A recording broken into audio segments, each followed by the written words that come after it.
We are a nation built on stories, tales of triumph, of freedom, of the American dream. But beneath that polished veneer, woven into the very fabric of our landscape, lies another narrative. A darker one.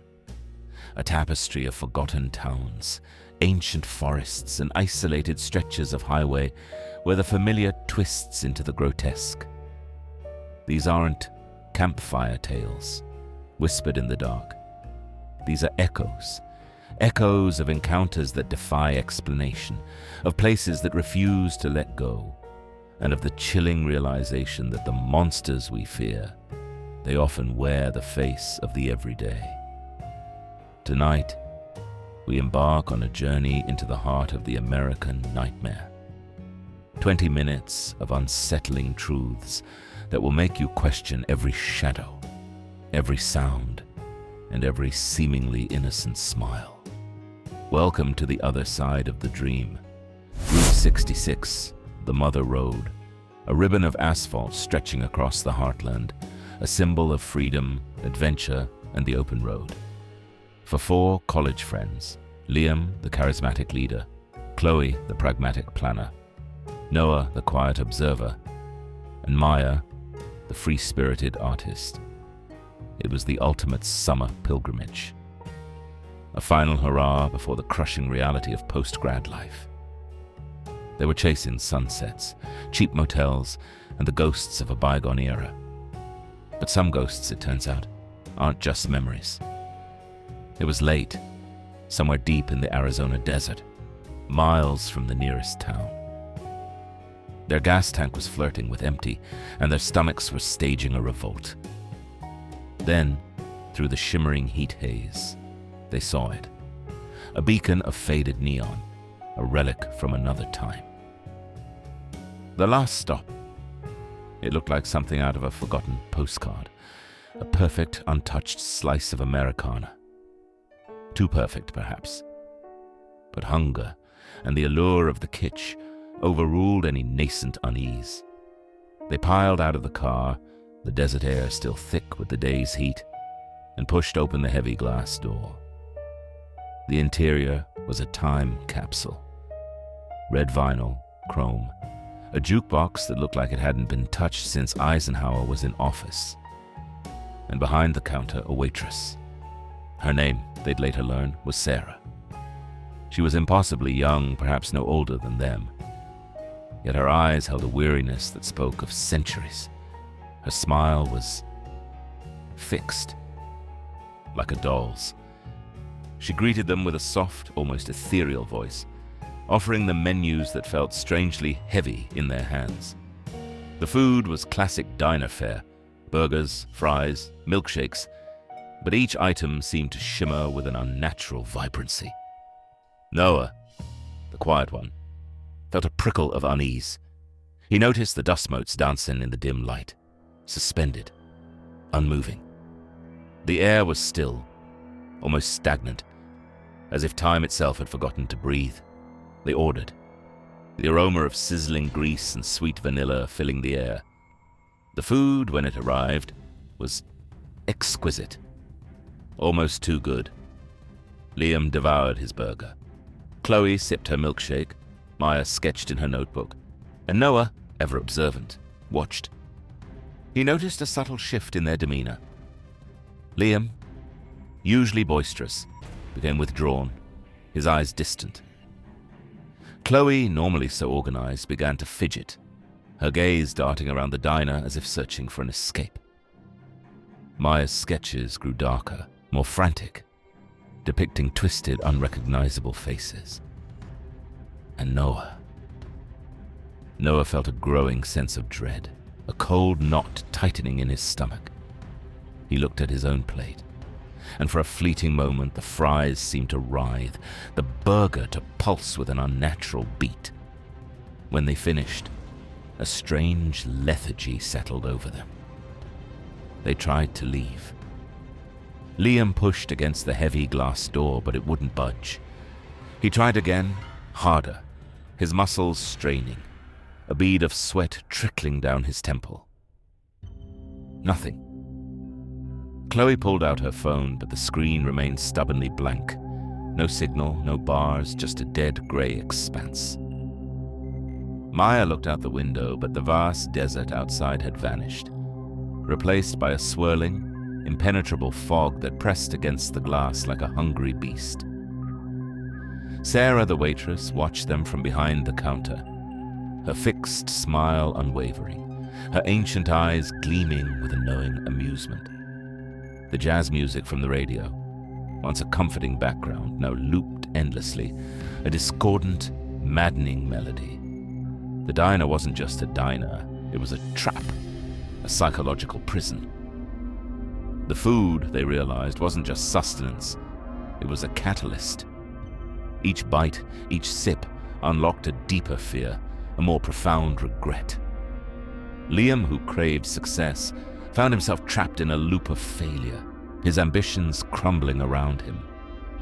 Chloe, who valued control, was lost in an endless maze of chaos, her meticulously planned future dissolving into uncertainty. Maya, the artist, found her creativity stifled, her hands stained with black ink, her vibrant world reduced. And Noah, the quiet observer, was forced to witness it all, his mind a silent scream, his eyes reflecting the profound horror of their shared, yet intensely personal, torment. Sarah, the waitress, moved among them, a silent conductor of their suffering, her humming a lullaby of despair. They were trapped, not by physical chains, but by the insidious tendrils of their own minds, amplified by the diner's malevolent presence. The last stop wasn't just a name. It was a promise of an ending, but never a release.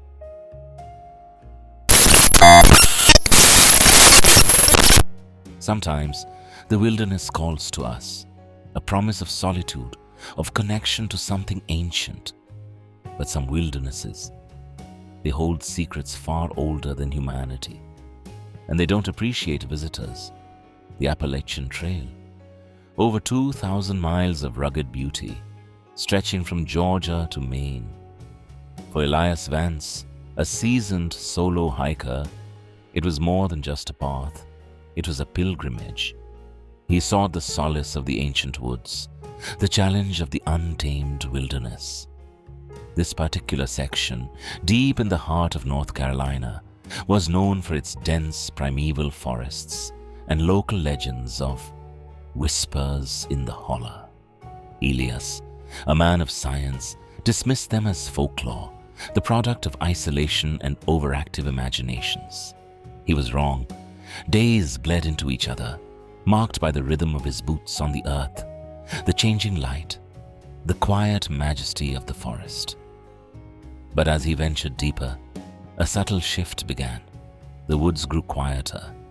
The bird song faded, replaced by an oppressive stillness.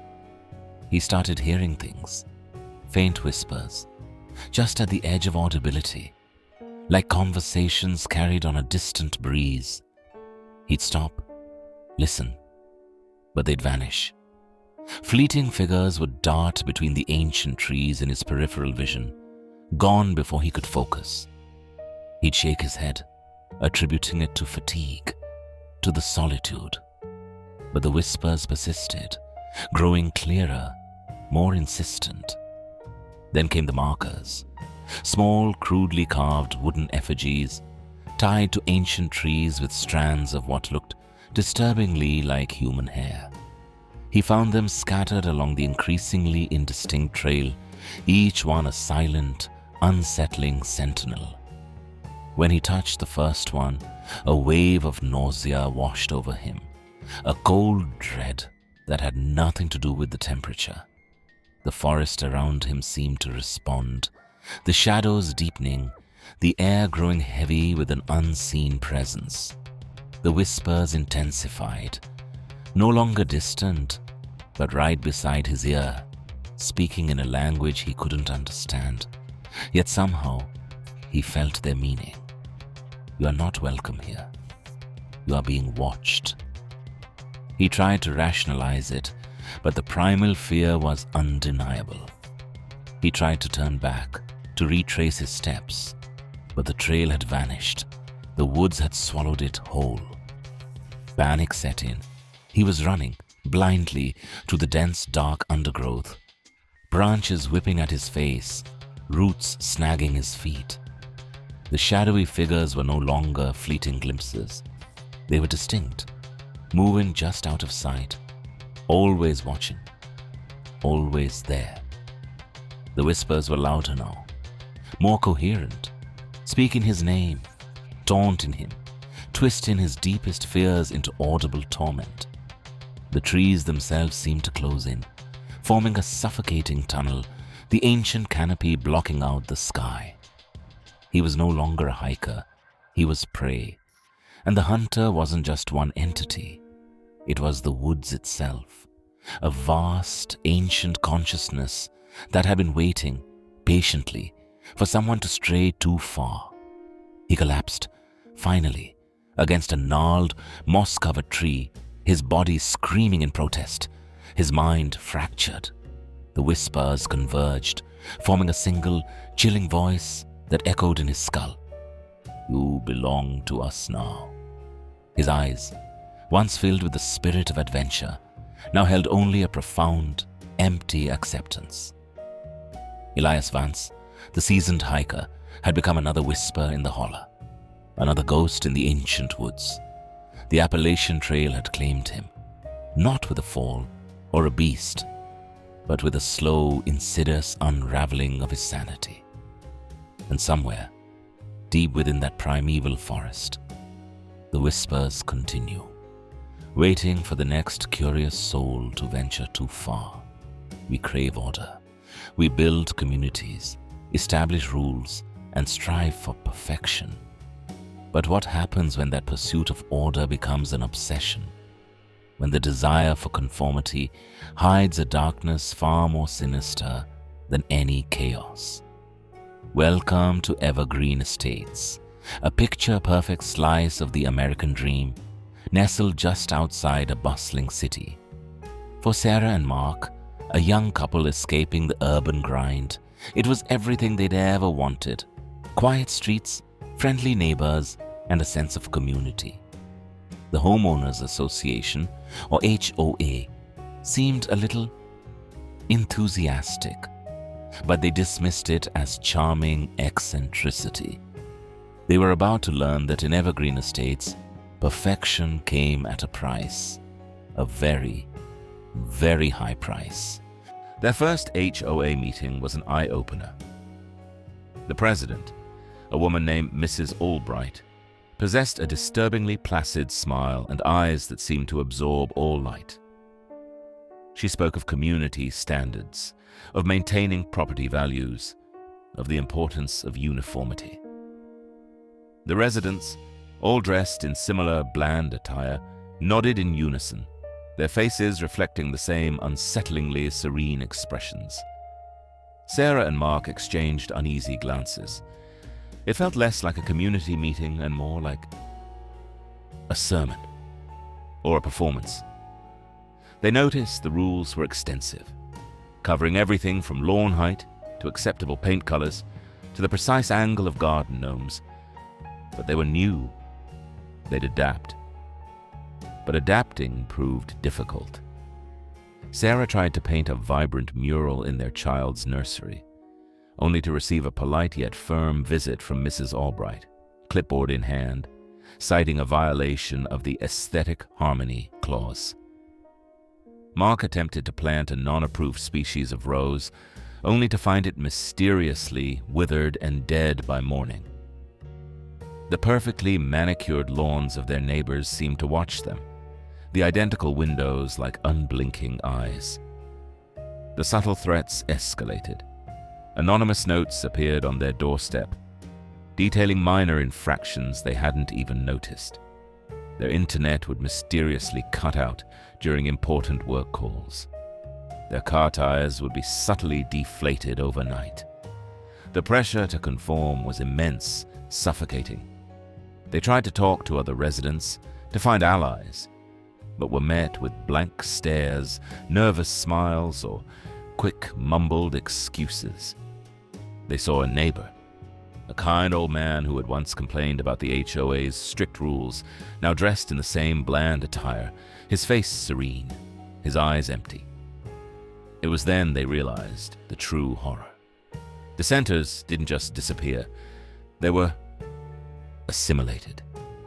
The HOA wasn't just about rules, it was about control, absolute, total control.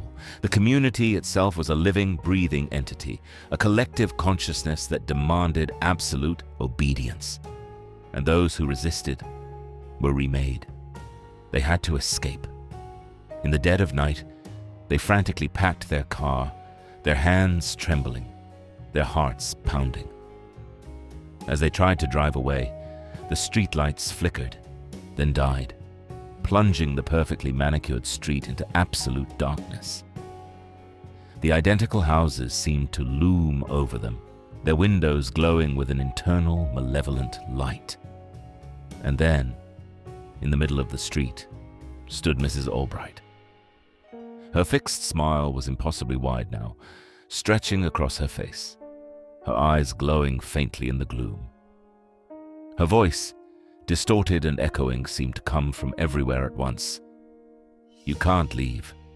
You belong here." They slammed on the gas, the tires squealing, the car lurching forward, narrowly missing her. They didn't look back. They drove until the sun rose, until the perfectly uniform houses were a distant, terrifying memory. But even now, sometimes, when they look at their own lawn, they wonder if the grass is too green, if the silence is too perfect. Because in evergreen estates, the pursuit of perfection was a living nightmare. And some communities, they never truly let you go. There are places designed for solitude, sentinels against the vast, indifferent ocean, lighthouses. But sometimes that solitude isn't just a choice.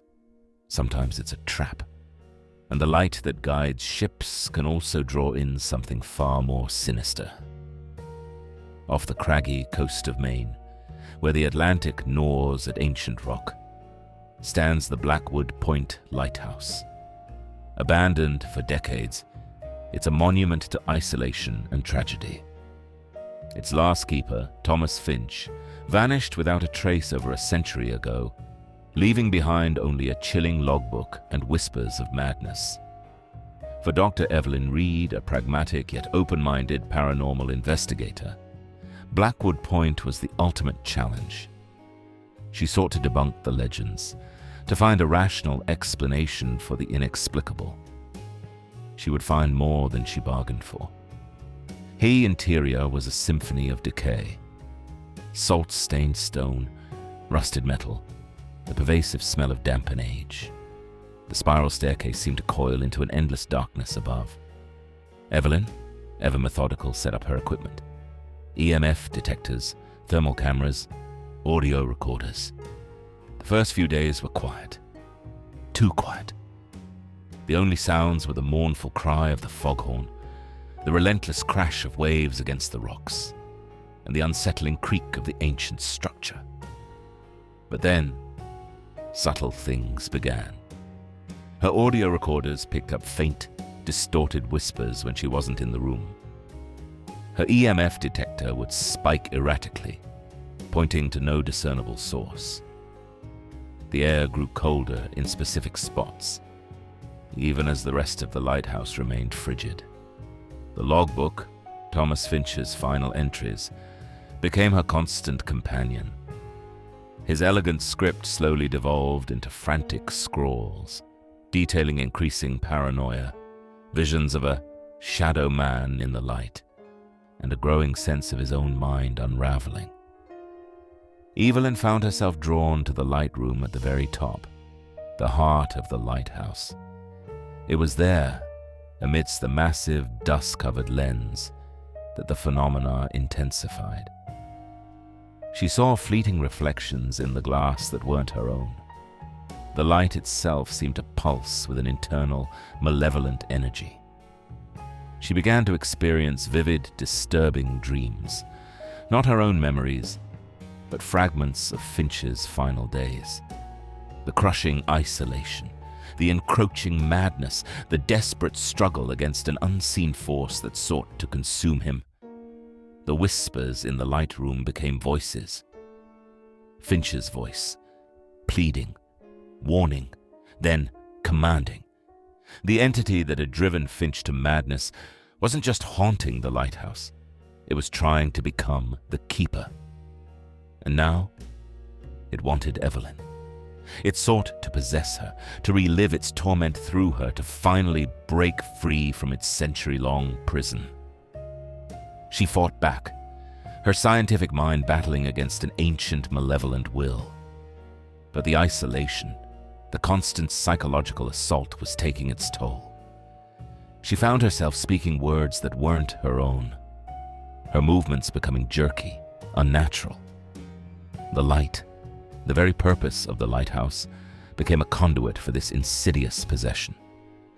Evelyn Reed, the pragmatic investigator, was gone, replaced. The Blackwood Point Lighthouse had claimed another keeper. Its light, once a symbol of hope, now pulsed with a sickly, malevolent energy, drawing in lost souls, not to guide them, but to consume them. The logbook, found years later, contained a final, chilling entry, written in Evelyn's hand yet with Finch's frantic scrawl. The light is ours. We are the light. And we are always watching. The sea continues to crash, the foghorn continues to mourn, but now from the top of Blackwood Point, a new, ancient evil watches, waiting for the next curious soul to answer the call of the Keeper's light. We began this journey believing in the safety of our homes, the logic of our world. But as we've seen, the veneer of normalcy is thin, fragile, and sometimes the truth is far more terrifying than any fiction. These stories we've shared tonight are not just tales. They are warnings, echoes from the forgotten corners of America, from the places where the veil between worlds is thinnest. They remind us that true horror isn't always a jump scare or a grotesque monster. Sometimes it's the slow, insidious unraveling of sanity, the realization that you are not alone, even when you think you are. The understanding that some places, some entities demand more than just your attention. They demand your very being. So as you turn off your lights tonight, as you settle into the quiet of your own home, remember the whispers in the holler. Remember the fixed smile of the waitress at the last stop. Remember the perfect empty eyes of Evergreen Estates. Remember the chilling embrace of the Keeper's light. Because these stories, these American nightmares, they don't just end when the narration stops. They linger. They burrow into your subconscious. They wait for you to forget. And then when you least expect it, they remind you that the shadows we ignore are always watching, always waiting.